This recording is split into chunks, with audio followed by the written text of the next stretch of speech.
Hey everyone, welcome to episode number 99 of the Lift Free and Diet Hard podcast. I'm your host, Andrew Coates, and 99 episodes plus 150 of the old format means this is 249.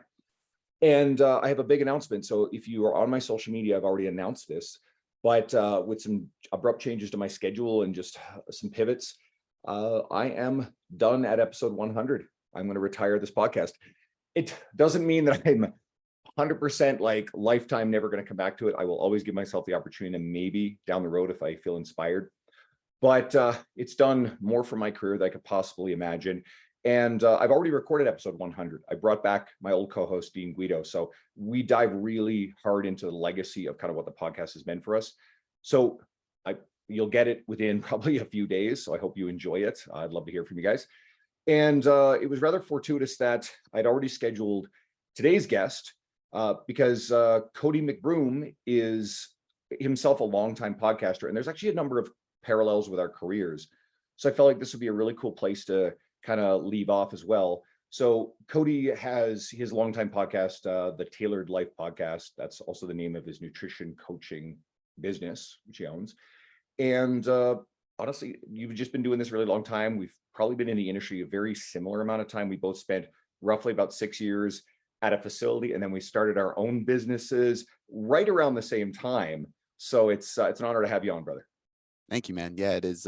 It's cool. I've done a few of these with different individuals, either on my show or on theirs, where there are those parallels, and a lot of the same influences were shared, right? Like the early days, grungy gym strength coaches that we would learn from or see each other at seminars from.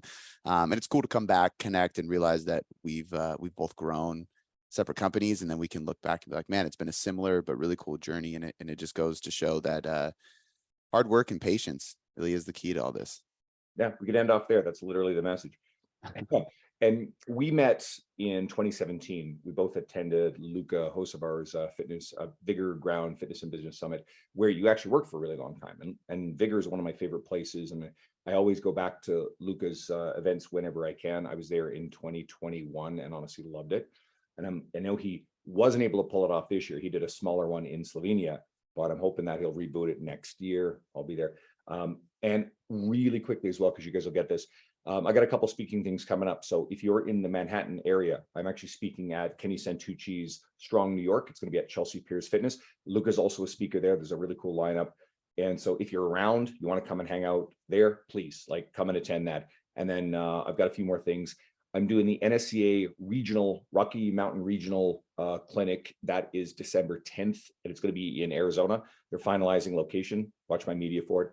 And then I'm also part of the lineup of Raise the Bar in Dallas, February 24th through 26th. So Luca's in that one. Jonathan Goodman's already confirmed. Jill Coleman, Tony Gentlecore, Lisa Lewis. I've had a recent episode with Derek Mendoza about it. He's one of the founders. So guys, come and hang out with me. Meanwhile, Cody, maybe I'll actually see you at one of these again. We talked maybe about Raise the Bar. But I wanted to go in a couple places with you. And you're an example of a coach who's built a brand and a reputation in the industry, but yet you, like Sam Miller, who actually kind of reintroduced us, even though you and I have each other on social media, or a Mike Milner, and there's a few other examples. I find you guys are awesome examples of people who really stay within your audience. You serve your audience. You guys all have podcasts that are very aligned with your business. And I'm an exception to that. My podcast has always been kind of off my own little playground to hang out with, interact with old friends, connect with people, talk about things I'm interested in. And this podcast, I don't actually think has actually served the type of clientele that I work with. So I wanted to find out, what you thought about the pros and cons of, I guess, both of our approaches, because you've done the podcasting for so long. And what's the underlying philosophy about just staying so laser focused within serving your audience? Yeah, man, that's a good and a loaded question. I think that so for those listening, I run a company called Tailored Coaching Method, and our podcast is called the Tailored Life Podcast. My apologies. And pretty similarly to kind of what you just said, like when I started it, it was very it wasn't well thought out or planned. I didn't have this methodical idea of targeting my audience or my niche client or anything like that, which would be the smart thing to do from a marketing perspective. At the time, I was just creating content. I was just content. How much can I teach? How much can I provide? Value. And I was doing these Q&A lives on Facebook in my garage at the time because I had roommates. And so that was the only place I can get some quiet. And my buddy, who also worked at Bigger Ground with me, Theo Bowie, he joined on one week, jumped on the podcast or the Facebook Live that week, and we were answering questions. And him and I had a cool relationship where we would just flip each other shit. I was kind of like the guy that was in science. He was the guy that was less about science and loved to just poke fun and have that banter. And it was the best live I've done, and people loved it. And somebody commented, was like, "You guys should start a podcast." And so we just kind of brushed it off. As soon as it ended, we looked at each other and we were like, "We should probably do that." So it started as a way for us to just connect, create content, and honestly, selfishly talk to people we wanted to talk to, because you probably remember this. We used to pay for consults with coaches and strength coaches and business owners and stuff. And now I'm like, wait, so I can just tell you I'm going to have you on the podcast and I get to pick your brain for free. So I'm in. And so we did it that way. And then as we started noticing that our audience base was more, was everyday people, it wasn't other people like us, that we started kind of broadening by not just interviewing people we loved and we wanted to listen to, but also interviewing people who might not have any more information than us, but could just teach the same thing in a different way to be able to resonate with the person listening to the podcast. And that expanded to Q&As and everything. And at a certain point, I took over the podcast because Theo was going to eventually transition out of the industry. He moved way up north. I moved way south. And so like an hour commute just didn't make sense. So I took it over, kind of rebranded it to my company and just ran with it. And now and I think that's similar to exactly what you did, correct? It's exactly like, so me and Guido like reached out to me one day. It was quite literally the couple of weeks before, actually it was about a month before you and I first met in 2017. And I just met him. I knew him a bit. We used to chat back and forth. I would fuck around with a little bit of YouTube stuff, never really took off, but he thought, hey, I'd be perfect for this. So we leaned into it, thought we'd do some local stuff.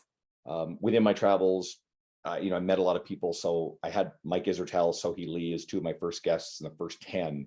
And those episodes blew up to the sky because there weren't as many around back then. And so Dean and I did 150 together. And then again, I was driving a half an hour each way in the morning on Thursday mornings when we would record these things. So there was that, but I didn't mind that. But he hit a point where there was going to be some major life changes for him and his wife were going to have a baby. They've got a little girl now. And he just knew that he had to redirect his energies, but he was really insistent, listen, like you need to keep this going. So quote, rebrand, pull it more under my brand umbrella and continued on with it. So it's almost the same story. Yeah. Right around the same time too. It's hilarious because in 2017 is when I left Vigor and started from scratch. So I literally just out of respect and wanting to keep, good relationships in the industry, I basically was just like, hey, like, I'm going to give up all my clients to the trainers at the gym. I'm going to train them on how to train these people, make sure it's a smooth transition, and I'm going to start fresh. So at the time, I took over the podcast, left the gym, gave up all my clients, decided to start my online business while my wife had girlfriend at the time, just got pregnant. So I basically looked at her and was like, hey, I think I have this really good idea. I'm rebranding the podcast for me. I'm going to really go in all in on this online thing, and I'm going to quit my job. And you're never gonna have to go back to work. Don't worry. Mind you, our house that we were just buying was under her name. So I'm like, okay, talk about some pressure.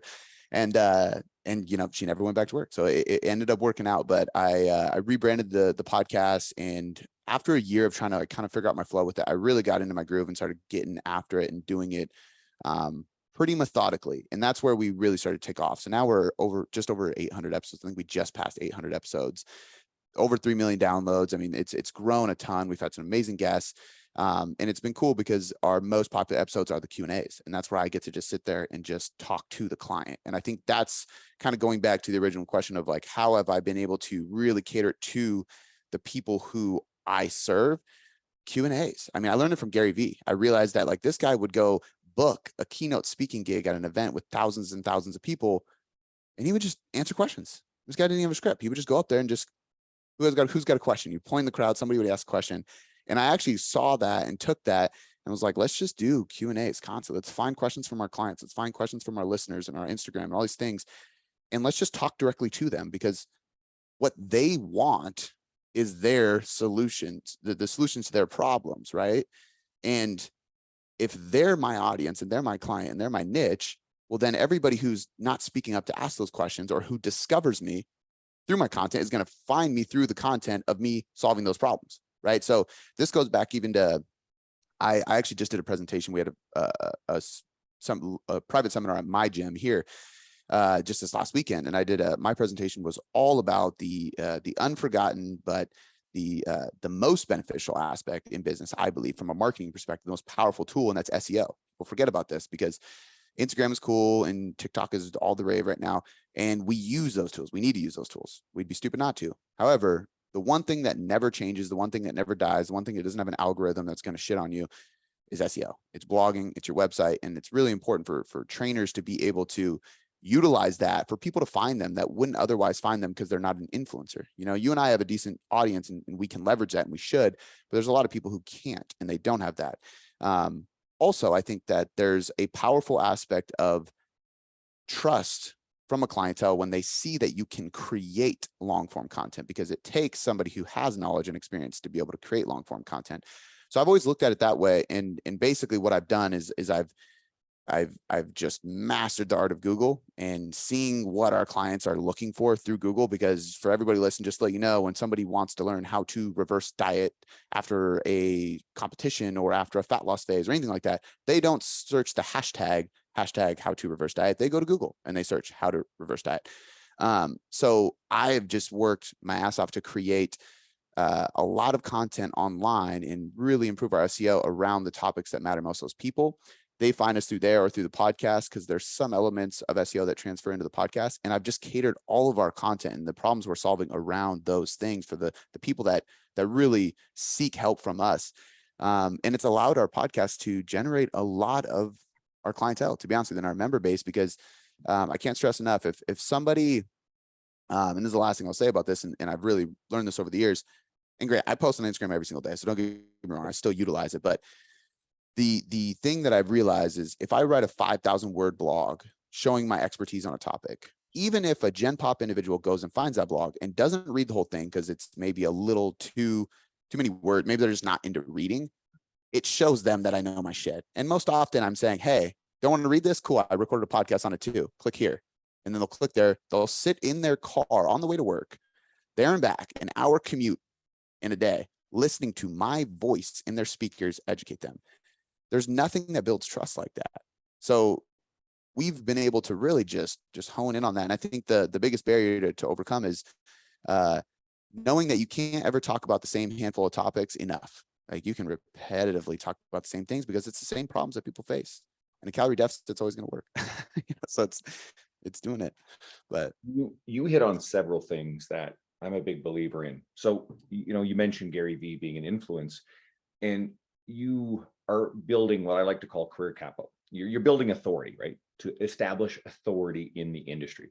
Mhm. And it's valuable that the rest of the industry knows who other authorities are, but you're talking about creating authority in the eyes of your audience, your potential client, your following, etc.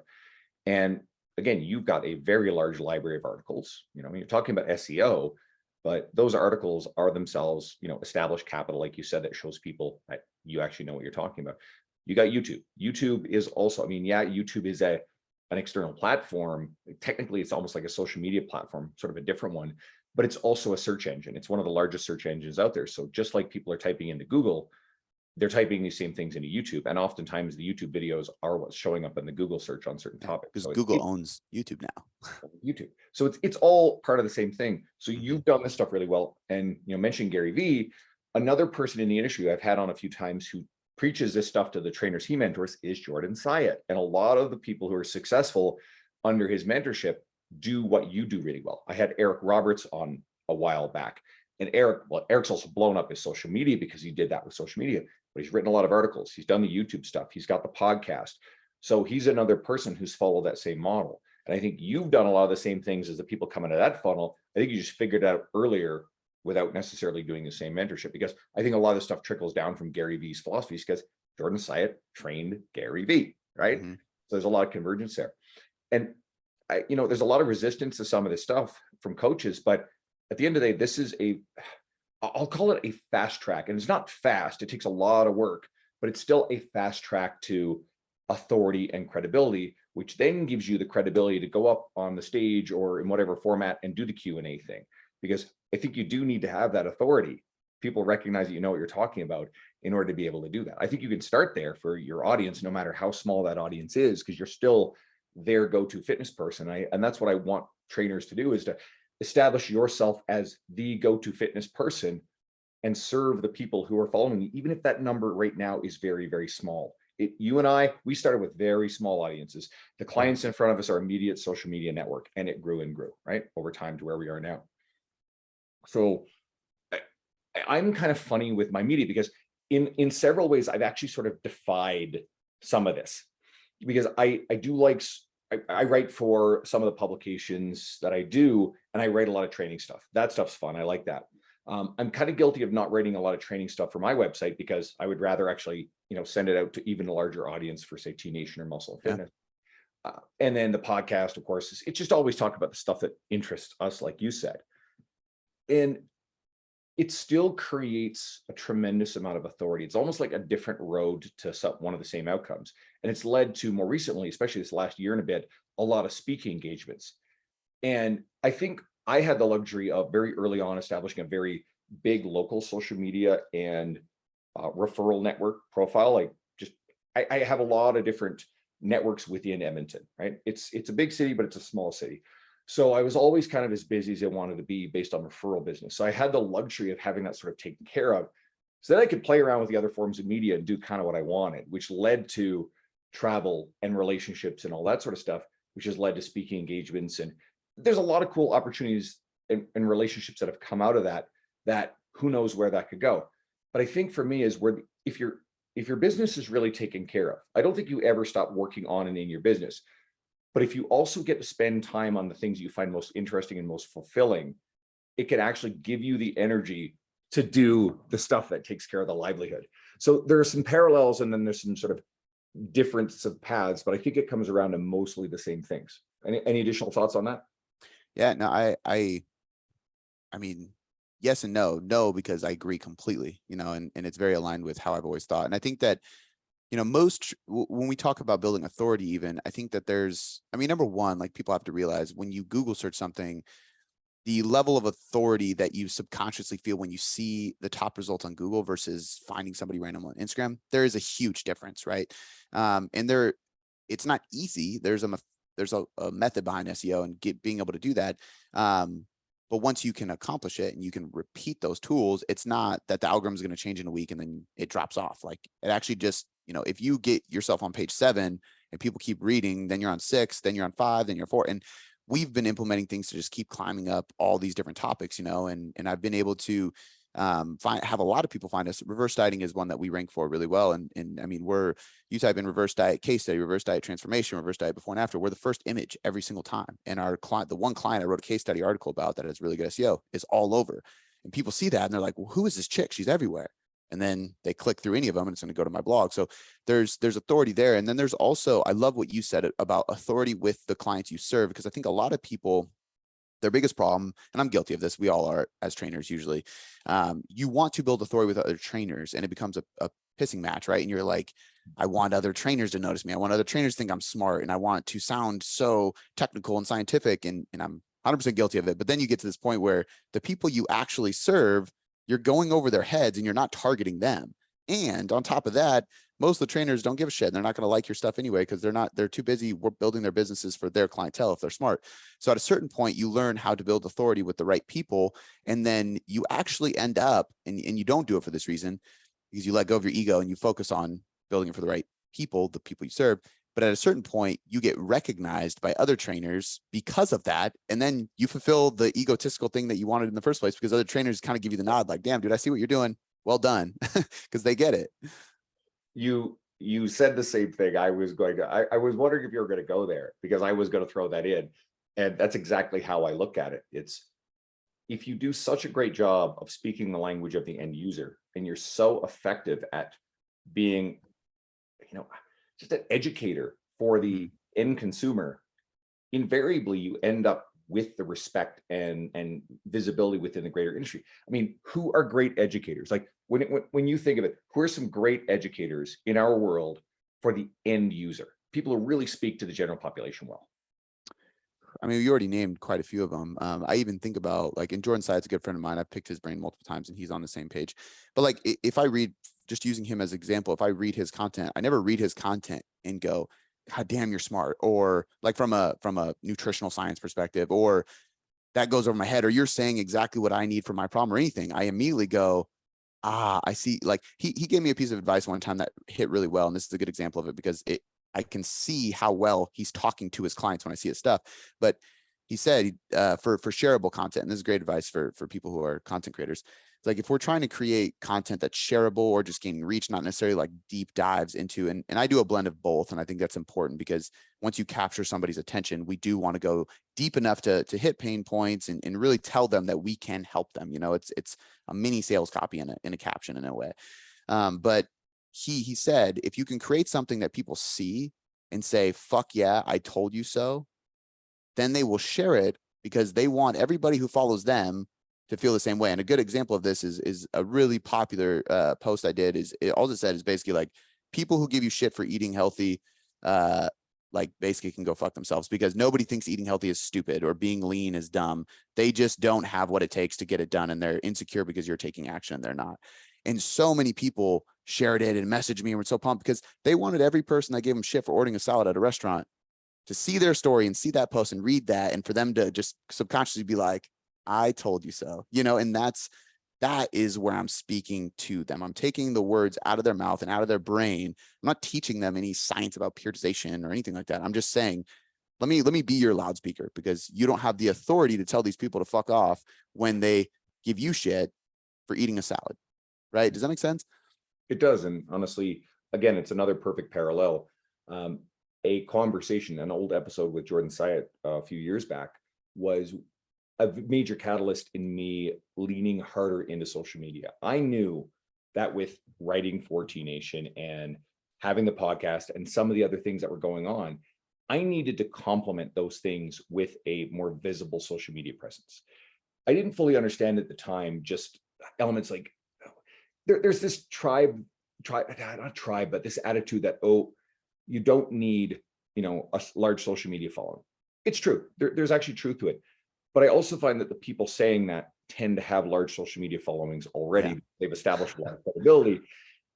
Or the other side of it is the people who, and I apologize for saying this, but it's almost like a sour grapes mentality, because they've struggled with it, or they haven't figured out yet how to build it, how to attract people. Because it's not about a social media, it's not about a number. It's a fact that that's real people. Like, I mean, again, like, stop buying followers, guys. Like, Yeah.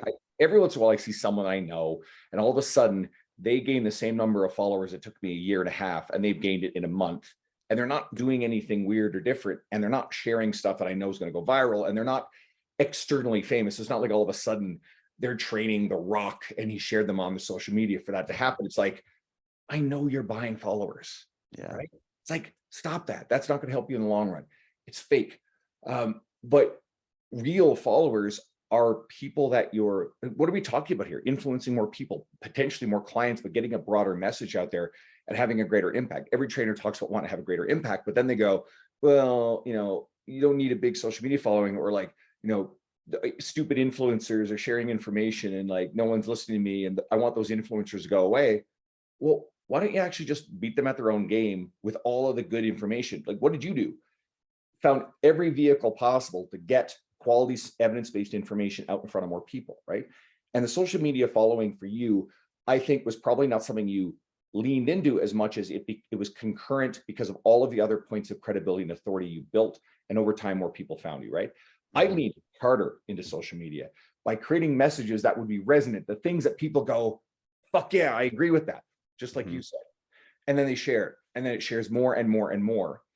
And I had the good fortune, one of the keys that it's not easy to replicate is because I've traveled so much and I've met and developed really good relationships with a shit ton of people in the industry.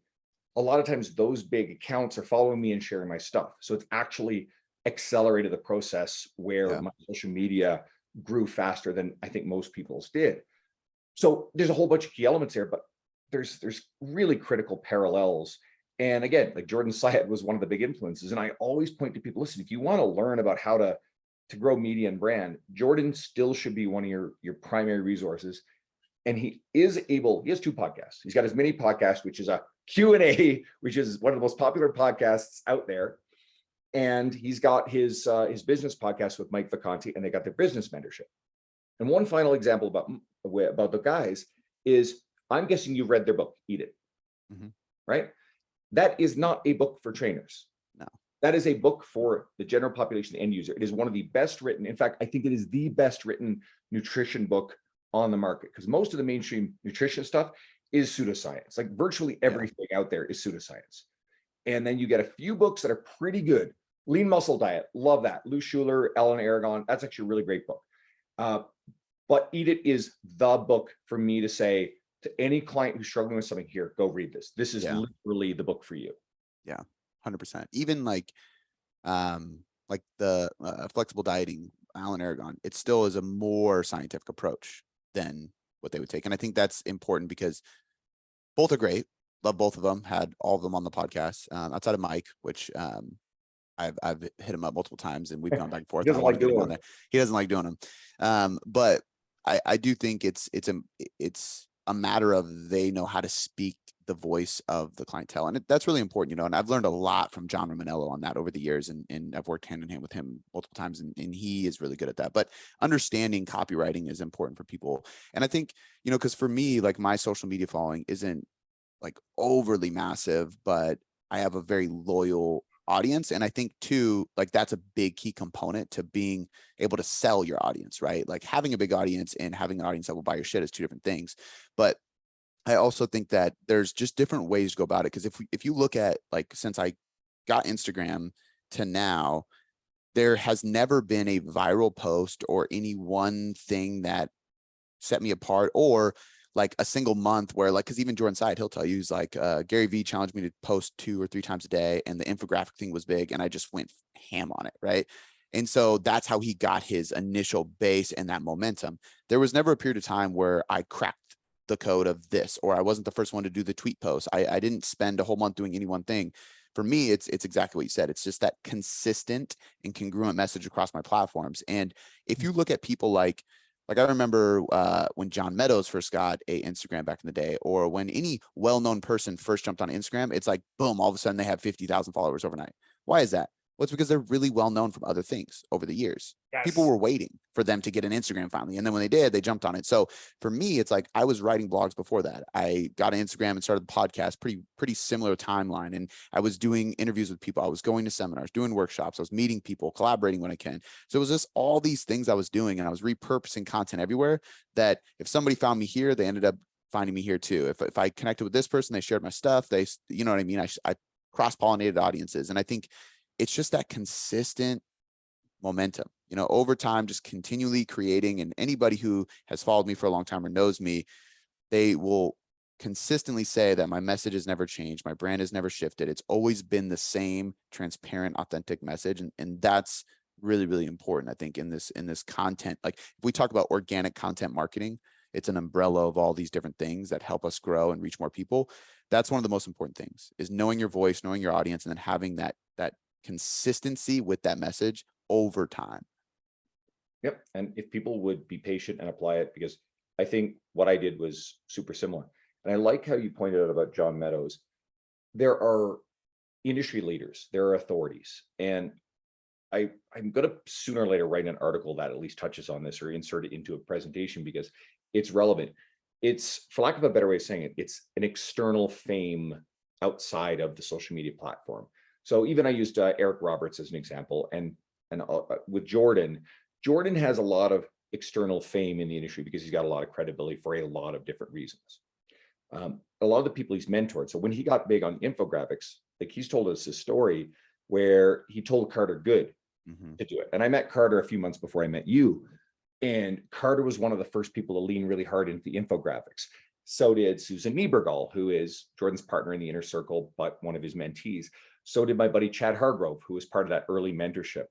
And at the same time, Spencer Nadolski was leaning hard into infographics. And so Lee was leaning hard into infographics. What's true of and then Jordan, once he saw that Carter was doing well, he leaned into it himself. All those people built 6-figure social media followings early. And with the mentees, there's not necessarily a lot of external fame with them. Some of them built it. Susan has a book, she's Jordan's partner. But Spencer Adulski, he'd written a book long before. He's a well-known personality, speaker, presenter, authority in the industry. So same thing. Jordan, same thing. So you're right with Meadows. There's a lot of people out there who are actually pretty well known in our world for just the legacy of what they've done, their influence. People know who they are.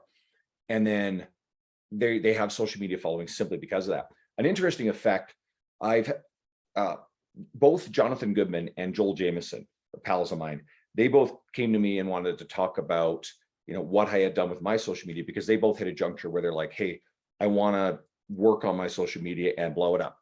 John got on a video call with Jordan Side as well, chatted with us and saw what we did. And then they both turned around and applied that formula. A lot of it was the kind of the Twitter-based graphic, writing from their point of knowledge. Are both very, very good content creators.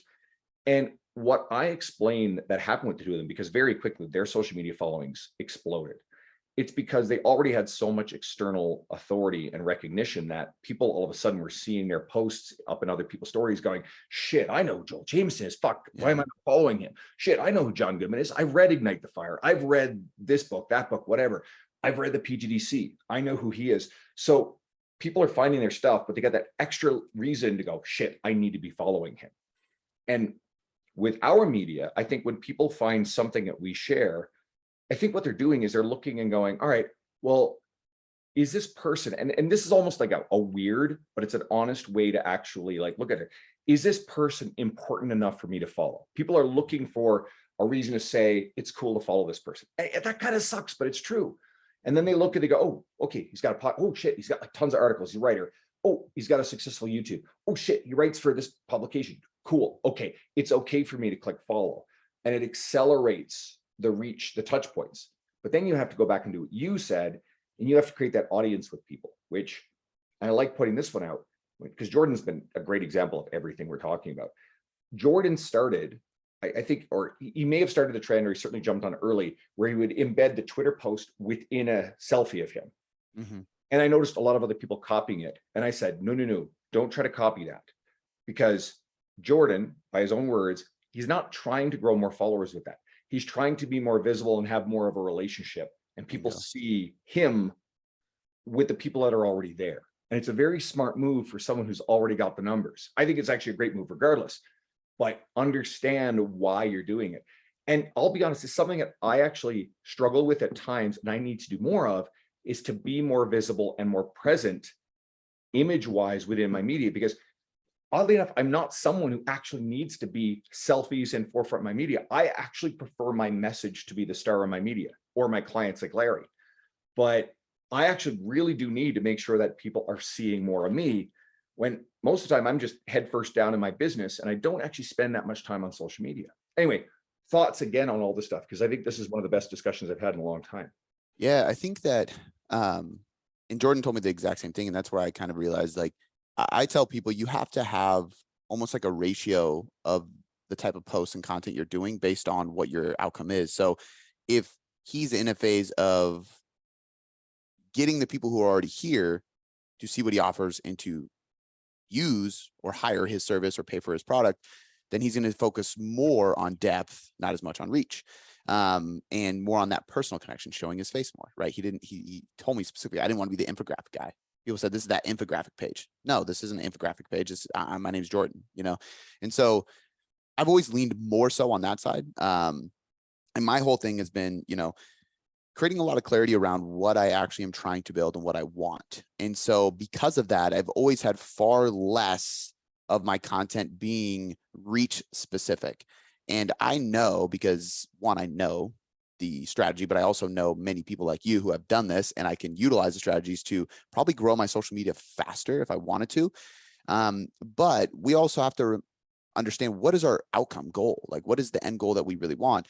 I'm on a mission to build Tailored Coaching Method. Tailored Coaching Method is an extremely individualized coaching service. So we are not, there's some companies that are semi-competitors with us, but they're much larger than us, and they're much larger than us because they have a team of coaches that is 3 to 4 times bigger than us. They serve way more people. They're also extremely cheaper than we are. We are an extremely individualized and tailored approach. A lot of connection, a lot of interaction, lot of depth.